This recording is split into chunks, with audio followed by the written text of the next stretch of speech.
dari nol sampai to be a success people. Wis, amin. Jadi ini tugasnya, aku ngerasa bahwa AOL ini berat kalau nggak aku dampingin. Jadi yang pertama adalah kalian harus define ini 17 sustainable problemnya, ini salah satu dari 17 ini. Ini ada 10 kelompok, aku harap semoga kalian bisa beda-beda.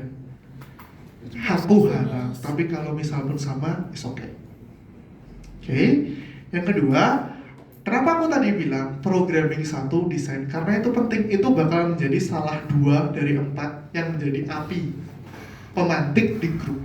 Nanti kalau satu grup isinya programmer semua, kasihan. Satu grup isinya orang nggak bisa coding semua juga, kasihan. Makanya aku bagi rata. Nah, that's why yang kedua, design and implement AI driven solution using technique learning in class. Search, logic, exercise, dan lain-lain. Ini kalian bisa ChatGPT nggak masalah, aku nggak melarang. Tapi aku minta tolong tambahin query buat penjelasan ini bagian apa. Jadinya jangan pasrah. Kayak kemarin, aku cerita ini di berbagai kelas. Memprediksi rasa, tapi dia memasrahkan kepada Gemini. Jadi dia memprediksi, jadi buat yang mungkin yang suka masak, jadi dia memprediksi rasa dari suatu makanan. Dia ada ingredientsnya masing-masing, ada tomat, ada garam, ada gula, ada ini dan lain, di mix, lalu si AI itu suruh memprediksi rasa. Idenya bagus, tapi dia nggak scientific. Kenapa? Ketika ditanya how can, dia jawabnya nggak tahu, Gemini pokoknya. Itu nggak bagus. Gitu. Jadi aku harap kalian menggunakan AI driven solution seperti machine learning. Ini kayak machine learning deh, tutupnya.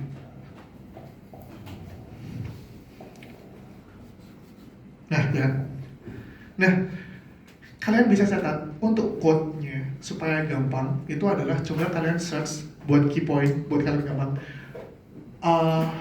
Approach in machine learning itu apa aja? Ada decision tree, ada KNN, ada random forest, XGBoost, banyak. Di situ banyak sekali papernya. Jadi key point-nya ada pertama adalah kalian bisa search di Gemini AI pada search, AI pada logic, AI pada search tree, paling banyak pasti AI pada machine learning. Jadi kalian bisa search ini, teman-teman. Kalau kalian bingung nge-searchingnya, aku ajarin sekalian.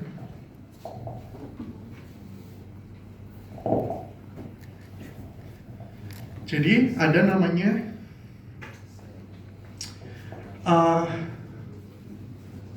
metode gini aja, in machine learning.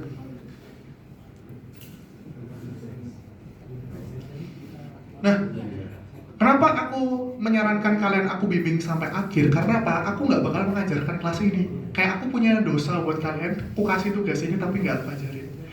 Maka dari itu aku mengajarkan kalian di sesi tambahan ini. Ibaratnya sesinya aku padatin, lalu ini aku tambahkan. Gitu. Nah, yang pertama, dokumen itu menjelaskan apa ada. Kayak yang kedua ini, human network. Jadi jangan pernah kalah sama AI. Kalian memilih alasan AI itu apa? Coba kalian yang pertama buat di sana juga ya. Advantage-nya dia model itu apa? Disadvantage-nya pakai model itu apa? Bagusnya apa, jeleknya apa? Biasanya model AI itu gini, dia bagus buat data yang kecil, dia bagus untuk data yang besar, dan lain-lain. Itu kenapa? Lalu hasil akhirnya itu decision makingnya gimana? Akurasinya bagus untuk data yang range datanya lebar, datanya bagus untuk range datanya kecil. Kalian harus tahu ini. Kalian catat boleh? Jadi aku yang bilang itu adalah key point kalian searching di Gemini-nya itu apa? Itu. Oke. Di situ kalian udah aku kasih keyword value buat kalian search. Lalu yang ketiga, AI assessment task, data processing, simulating, sama training. Di dalam ini machine learning banget ini. Jadi di dalam machine learning itu ada namanya data processing, simulation, sama training. Ini kebalik nih, harusnya training dulu, data processing. Seperti yang aku bilang tadi, training tadi adalah ketika kita diajarin. Seperti kayak kucing diajarin. Jadi data yang kalian punya banyak tadi, kalian train, terus diolah. Itu di Gemini udah bisa, teman-teman. Aku makanya kenapa bilang di sini, aku di sini tuh membimbing kalian hanya mencari keyword-keyword dan kalian pahami itu. Kenapa? Machine learning itu bakal menjadi satu fokus topik sendiri. Aku nggak bakal memberatkan kalian. Aku melindungi kalian dari beban-beban tugas yang terlalu berat. Jadi aku bakal membantu kalian buat belajar lebih one step lebih maju. Jadi makanya aku kasih keyword-keyword. Nah, lalu di sini kita itu mengkritisi si AI itu. Ya seperti aku bilang tadi, dia bagusnya apa, minusnya apa. Kalian punya kritis nih, oh AI ini. Jadi tugasnya computer science itu di situ kritis. Nah makanya dia ngaruhnya ke AI limitasi. AI itu masih punya limitasi. Misalnya, oh ini AI-nya tuh berat banget dikomputasiin. Oh AI-nya itu berat banget dilakuin. Nah, untuk ngelakuin misalnya kalian ingin pakai machine learning, kalian yang pertama tuh ada yang udah tahu Kaggle belum? Belum tahu, ada yang tahu? Nih. Ya, coba kalian search, ini pusatnya dataset. KGGM. Tuh di situ dataset semua. Kaggle. Aku di sini bakal membantu kalian bahkan sampai nyuapin kalian teknik segampang itu, tinggal kalian deploy. Mungkin itulah kenapa aku discuss dengan Pak Vence, discuss dengan Pak Bagas. Takutnya bakal ada kayak gap. Oh kelasnya Pak Prabowo benar-benar diajarin ini, tapi di kelas sana kayak dilepas. Nggak, aku bakal ngajarin juga. Semoga dosen-dosen lain juga mengajarkan hal yang sama. Oke, di sini apa? Ada pertanyaan dulu nggak? 1, 2, 3. Ini dokumen. Nah, terus ini juga ada poin 4, ethical fairness, safety evaluation dan lain-lain. Ini juga perlu dianalisis. Tapi sebenarnya kalau boleh jujur dan aku mengkritisi, sebenarnya kan ini formatnya PKM format ya. Nah, formatnya itu sebenarnya nggak harus PKM, nggak apa-apa. Nanti Indian aja nggak apa-apa. Tapi kalau kalian mau mengacu ke PKM, iya. Kalian boleh nanya kating-kating kalian, biasa kayaknya ini tahun lalu juga bikin kayak ini juga. Cuman bedanya kalau di sini aku ingin membuat kalian lebih oke. Kalian lulusan computer science harus lebih oke. Harus lebih matang. Jangan lulus kayak beli kucing dalam karung, nggak tahu kalian jadi apa. Kalian harus punya skill. Makanya aku kasih pemantik-pemantik yang mudah. Aku kasih pemantik-pemantik yang gampang. Oke, sampai sini. Nah, lalu selanjutnya yang aku bahas selanjutnya itu adalah, nah ini Declaration of AI Tool Usage. Jadi dia tuh AI-nya itu perannya di mana? Terus kita tuh kita membandingkan adanya AI sama human tuh adanya apa? Misalnya kayak tadi case-nya.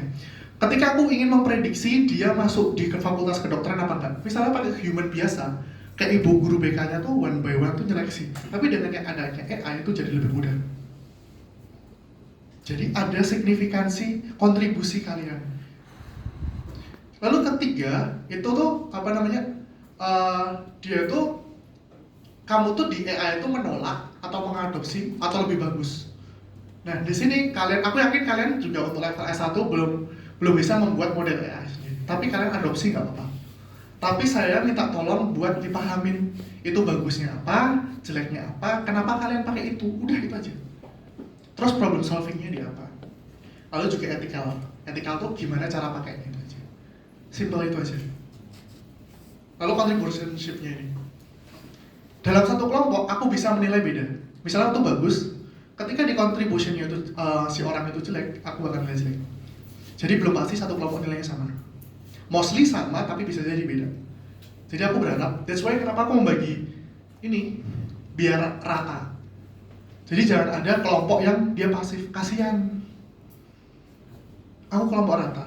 Jadi one day misalnya kalian besok sukses, one day misalnya PKM kalian, misalnya ini tiba-tiba dilirik sama BINUS, silahkan go on, kalian liburan bareng-bareng gak apa-apa. Kalian bisa main ke Korea misalnya, kalian bisa main ke USA. Kan kalian masih semester 3, masih sangat muda. Kalian bisa dapat kayak gitu sebenarnya di semester 5 ke atas. Tapi di semester 3 kalian udah aku cekokin kayak gini. Semester 6, 5, semester berapa? Ke atas yang isinya project-project, kalian bisa klaim lagi ini dari project. Jadi kalian udah punya gambaran. Jadi ketika aku interview sama anak-anakku baru, itu tuh sebenarnya ada lag of experience dan knowledge ketika dunia kerja. Kenapa? Ketika di dunia kerja, anak IT tuh ekspektasinya gajinya 2 digit, tapi skillnya nothing. Kalian nggak pernah punya portofolio bagus, kalian cuma bikin hello world, kalian cuma kayak gini. Tapi dengan kayak gini, kalian udah pernah bikin ini nggak? Misalnya kalian jadi engineer, aku udah pernah bikin kayak gini, aku pernah kayak gini. Silahkan masukkan di LinkedIn, nggak apa-apa. Nanti kalau project kalian bagus dan kira-kira dilirik, silahkan upload di LinkedIn, nggak apa-apa. Justru itu yang lagi ditekankan di Windows. Kalian boleh mengupdate portofolio kalian. Portofolio kalian tuh bisa menjadi daya jual kalian. Ketika kalian, portofolionya mana kak? Gini. Wah cocok nih, gajinya bisa nih 12 juta ke atas. Itu buat kalian. Aku nggak minta 1% pun. Jadi go on buat project-project kayak gini. Salah satu kenapa aku mengajarkan ini karena kalau boleh jujur ya, bukan maksud apa. Di PTN mungkin kalian bakal diajarin full teori, tapi di BINUS enggak. Di BINUS tuh menghargai bagaimana experience. That's why aku join di sini. Jadi ketika aku mengajarkan hal kayak gini, itu benar-benar based on problem di industrial. Ketika kalian besok lulus, kalian benar-benar ternyata bener ya dikatain Pak Prabowo bener pakai. Kadang kalian belum lulus benar-benar udah bisa. Pak Prabowo-nya aku ya, bukan yang presiden. Gitu. Ini namaku rada serem sih, ada protokolernya dikit gitu. Nah, terakhir presentation materials. Ini penting juga. So far aku ngejuri juga banyak presentasi nama saya Anden, saya dari Solo, gini. Terus habis jelasin, akhirnya habis 5 menit lagi ya. Wah, benar Pak. Sebenarnya presentasi pun juga ada tips and trick. Bayangkan nanti in the end kita presentasi itu kayak kalian seorang inkubator, seorang startup yang dimana kalian presentasi ke seorang investor. Aku bakal investor ke kalian project gitu. Aku angel investor, aku bakal invest kalian. Jadi jadilah project kalian sebagus mungkin. Kenapa? Ini project kalian mau kalian pakai selanjutnya nggak apa-apa. Serius, nggak apa-apa. Nanti buat tugas mobile capstone project, mobile ini itu bebas. Jadi manfaatkan ini sebaik mungkin. Iya, formatnya ada di silabus teman-teman. Nanti di awal project di BINUS Maya ada. Oke.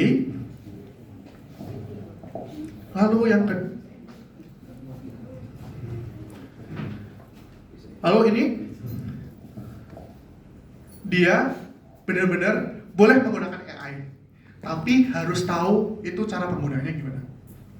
Jadi misalnya ada masukkan dataset, jumlah dataset, terus trainingnya berapa kali, itu kalian juga harus paham. Jangan langsung kopas, wah, ya, jangan. Dan di sini aku nggak harus kalian bagus-bagusan. Ya bagus-bagusan boleh, tapi aku minta tolong minimal kalian jadi tahu dan menyentuh bagaimana AI itu berjalan. Hilang. Seperti aku tadi bilang, AI itu sebenarnya komputer tuh mau ngolah apa tadi? Aku bilang angka. AI itu belajar dari dataset, pengalaman. Jadi gitu. Terus yang kedua, team collaboration and leadership juga.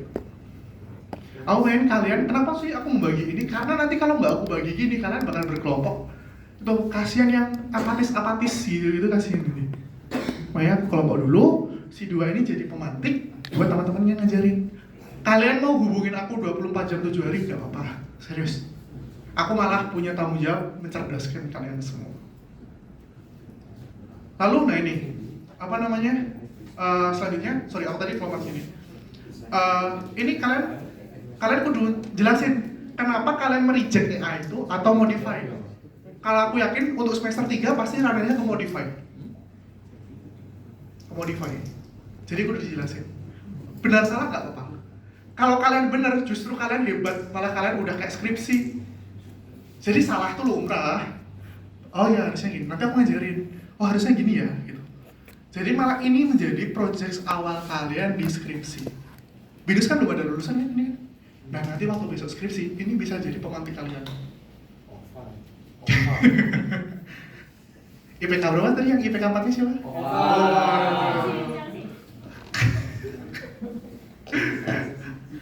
Oke. Terus yang kedua, ini ada akurasi, fairness, sama limitasi. Jadi sebenarnya AI itu nggak harus namanya akurasi. Akurasi itu AI untuk yang prediksi. Jadi aku bilang tadi bahwa AI itu ada kalau aku nge-spill ya, ada klasifikasi, ada regresi. Regresi itu prediksi yang berdasarkan targetnya angka. Contohnya, aku ingin memprediksi suhu tubuh ketika orang sakit. Itu targetnya angka kan? Itu namanya regresi. Tapi kalau klasifikasi, aku ingin mengkategorikan dia gendernya cowok atau cewek. Itu klasifikasi. Jadi label. Gitu. Jadi di sini kalian harus jelasin. Ini udah tak catat semua di sini, udah dicatat semua di silabus. Nah, apa yang aku nilai? Komunikasi. Aku berharap dalam satu tim kalian, itu dalam satu semester ini, hangat-hangatlah kalian. Kalau nanti beneran ada yang menang nasional, kita makan-makan di kelas. Jangan di kelas sih nggak boleh. Kita makan-makan di mana lah ya, boleh. Aku bakal ngasih reward kalian. Oh, mana? Marbuy apa? Oh, aku lupa. Sorry, aku bukan orang Semarang. Sorry, aku bukan orang Semarang. Mie gacoan. Oke, boleh deh. Kalau ada kalian menang semua, aku mie gacoan satu-satu deh buat kalian semua. Tapi kalau kalian menang semua ya. Aku serius dari kalau aku bakal bener-bener appreciate bahkan ke semua yang minimal mau mencoba. Karena apa? Banyak ketika bekerja itu karena kita terlalu banyak di depan monitor, kita tuh nggak bisa ngomong. Ketika aku di dunia kerja, aku kan software engineer. Tapi ketika aku di dunia kerja, aku kebanyakan di bagian presenting karena aku bisa ngedefine bagaimana kebutuhan unit menjadi technical. Nah, kebanyakan orang ketika orang computer science, kebanyakan ngomong di depan komputer, ketika ngomong di depan tuh kayak A, I, O, E, O, nggak bisa. That's why kita harus belajar ngomong. Nah, poin terbesar adalah Design Implementation of AI Based on Software Solution atau MVP. MVP itu Minimum Viable Product. Jadi produk awal. Jadi kalau nggak bisa diakses, itu nggak apa-apa. Kalian sama aja kayak produk pemerintah tuh nggak apa-apa. Kalian udah bikinnya 1 semester. Kalian juga anggarannya nggak sampai 1 miliar kan? Gitu. Terus quality project report including AI, UI case, ethical consideration kita lulus. Nah, aku memberikan bonus ke kalian juga. Ini. Nah, karena waktunya ini juga udah mepet, aku kayak waktunya apa aja deh. Ini di week 1, aku ingin kalian mulai kelompok define the problem. Define the problem ini ada caranya. Aku selalu jelasin gimana define the problem dan hampir semua itu nggak bisa define the problem. Karena apa? Dia cuma idenya tuh individualis. Jadi kayak misalnya gini, aku punya ide bagus nih kayak gini. Padahal idenya tuh nggak valid. Definisi valid itu adalah problemnya itu cuma dirasakan di kaum minoritas. Nggak gede. Jadi kalau dia benar-benar gede, itu benar-benar bisa. Lalu yang kedua, define the solution. Karena udah dapat problem, solusinya pakai AI apa ya? Terus habis itu jadi fiturnya apa? Fitur itu kayak aku bisa ngapain aja. Di week 2, week 1, week 2. Oke, jadi ketika week 1, aku besok bakal follow up kalian. Problem kalian apa? Di sesi 2 ini. Kan ini kan aku minta kalian define the problem. Misalnya define week 2, sebentar ini, week 3 kurang.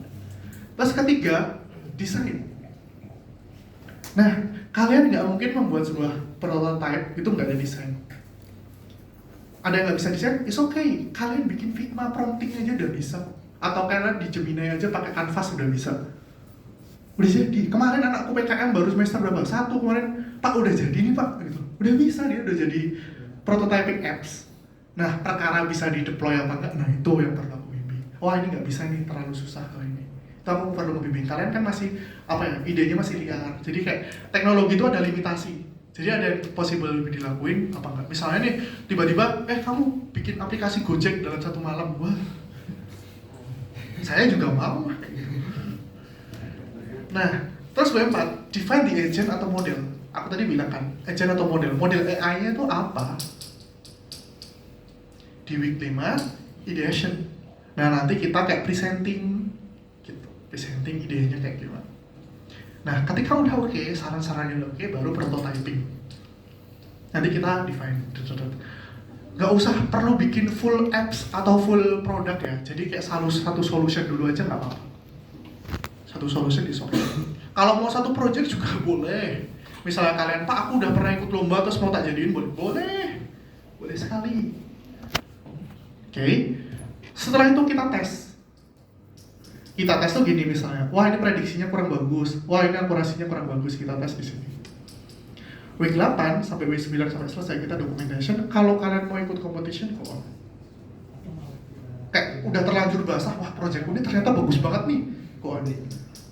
Aku bakal langsung kasih nilai kalian A secara 50% kalau kalian menang lomba. Serius, aku kasih A 50% kalian udah A. Jadi terakhir tinggal nambah-nambahin tugas-tugas. Nih, aku bakal mengapresiasi semua orang-orang yang membuktikan kecerdasannya. Kenapa? Ketika kalian lulus, yang bisa membuktikan kalian cerdas apa enggak tuh bukan IPK, teman-teman. Portofolio. Kalian, manajerku, leadku, itu anak SMK. Bukan berarti anak S1 terus useless ya, teman-teman. Enggak. Kita tuh punya otak yang lebih luas untuk bagaimana problem solving. Relasi lebih luas. Kalau mungkin ya maaf sebelumnya, kalau kita stop sampai SMK, ya emang dia lebih praktikal. Tapi mungkin dia belum luas apa pemikirannya sampai ini dan tapi makanya dilanjutkan ke S1 jadi lebih luas. Networking, bagaimana pola berpikir, mindset. Pun lanjut S1, S2, S3 juga gitu. S1 itu ranahnya tuh implementasi. Kalian mengimplementasikan sebuah ilmu, nge-tuning sebuah dataset, solve the problem, itu udah S1. S2 itu dia mendevelop atau memodify suatu approach menjadi lebih baik, jadi novelty. S3 itu filosofi. Makanya aku bilang kalau di sini S3 ranahku tuh lebih ke filosofis, bagaimana ngajarin kalian semua itu secara gampang. Kalau aku nggak bisa ngajarin kalian secara gampang, kayak ngapain aku S3? Aku S3 aja pernah dikritik juga kok, kayak dibilang, kamu kayak S1. Iya, aku pernah. Laporan disertasi mulu kayak praktikum. Iya, pernah kayak gitu. Makanya aku memberikan masukan-masukan dari kalian sejak dini, karena biar kalian tuh tahu betapa perjalanan di dunia IT itu harus spesifik. Jadi, aku minta tolong di sini semua buat aku mau bimbing kalian semuanya. Jadi jangan takut buat bertanya kepadaku. Aku mengajar di kelas itu hari Selasa sampai Kamis jam 7 sampai jam 5. Jadi, kalau kalian ingin bimbingan sama aku Senin, Rabu, Jumat, aku masih ada waktu. Atau misalnya mau online juga boleh. Gitu. Jadi jangan terlanjur besar. Oke, jadi kita fokus masuk ke divide the problem. Hal yang selalu aku ajarkan buat divide the problem itu adalah aku punya konsep namanya ini. Ini basic sekali. Design thinking. Ini apa nih?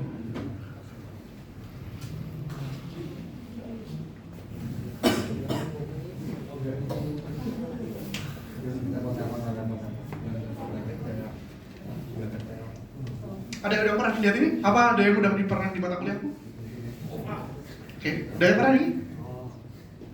Jadi untuk menampilkan sebuah ide, kalian itu nggak asal jeplak atas asal ngomong. Jadi untuk menyampaikan sebuah ide, kita tuh harus ada namanya empathy.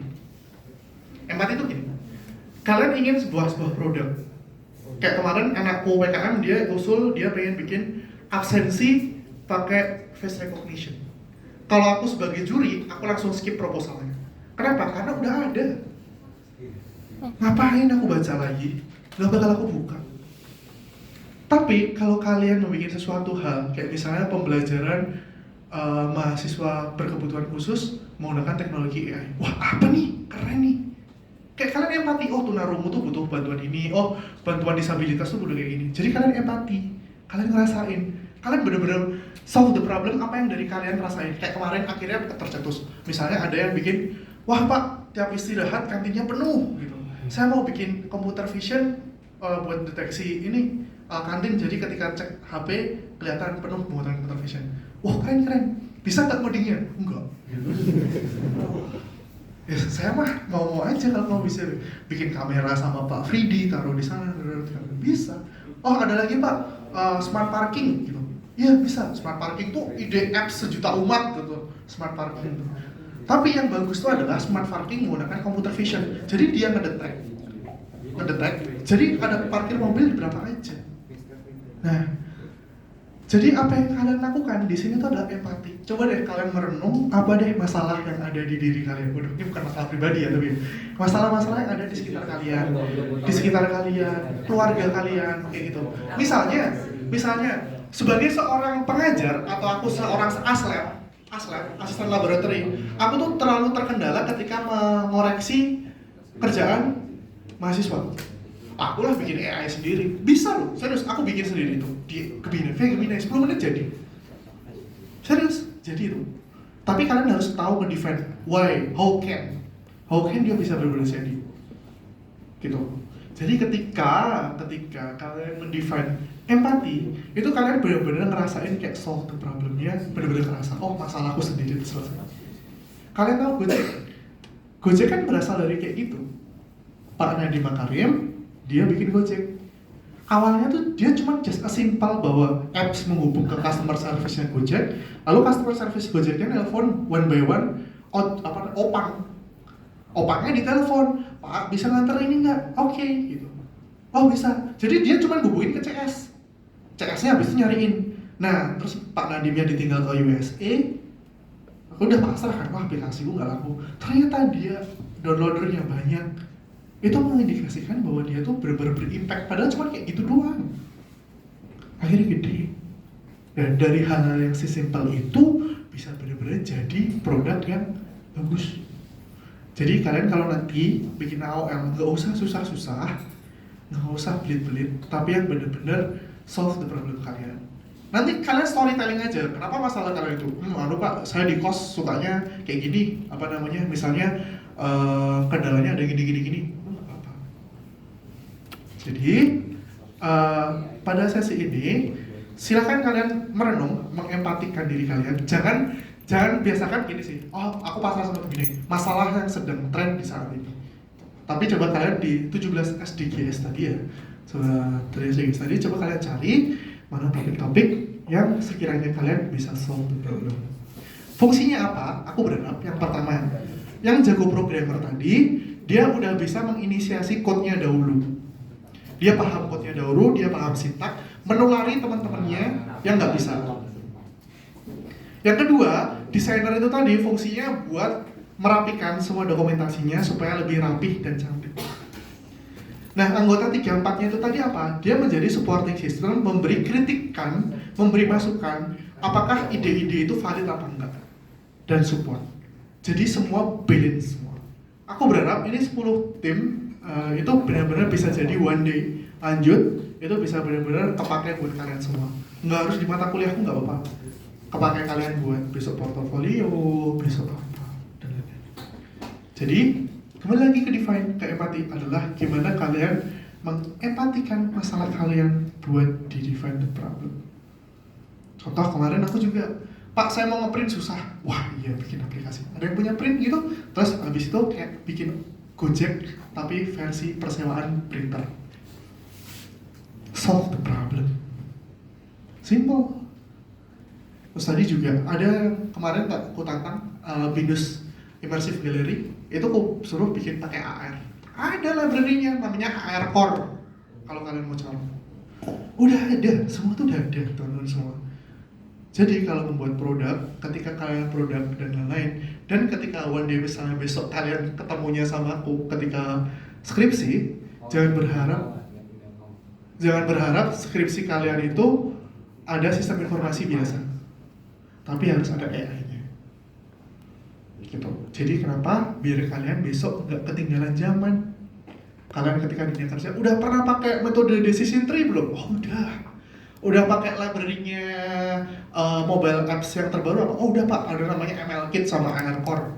Pakai apa lagi API-nya? Oh ini. Udah pernah pakai API OpenStreetMap belum? Atau API-nya Google Maps? Udah Pak. Wah gila sih. Itu kalian diperebutkan banyak company. Dari aku, ini ada tugas, ada pertanyaan dulu kan? Dari awal. Awal ini berat, tapi aku bakal membaginya 2 section.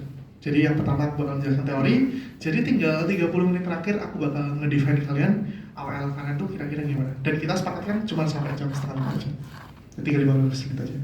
Jadi kelas kalian nggak bosenin. Tadi aku lihat kalian bisa menjelaskan, aku nge-review outline kalian dapat, AWL kalian juga dapat. Jadi ketika kalian mengerjakan project, AWL kalian besok, kalian nggak deadliner. Aku nggak bakal follow up di akhir, tapi aku bakal ngebimbing kalian. Nah sekarang silahkan browsing, aku kasih waktu 15 menit aja buat 17 SDGs tadi, ada masalah apa, kira-kira kalian kepikirannya apa? Silakan. Ya? Boleh. Tapi pilih salah satu aja. aja, nggak usah bikin 17 menit.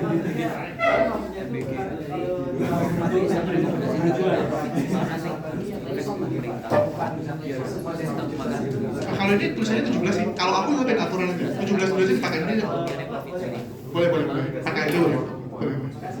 Oke, silakan discuss. Aku kasih waktu 15 menit, aku sambil nyelesain administrasi dulu. Sebenarnya aku tuh punya ide.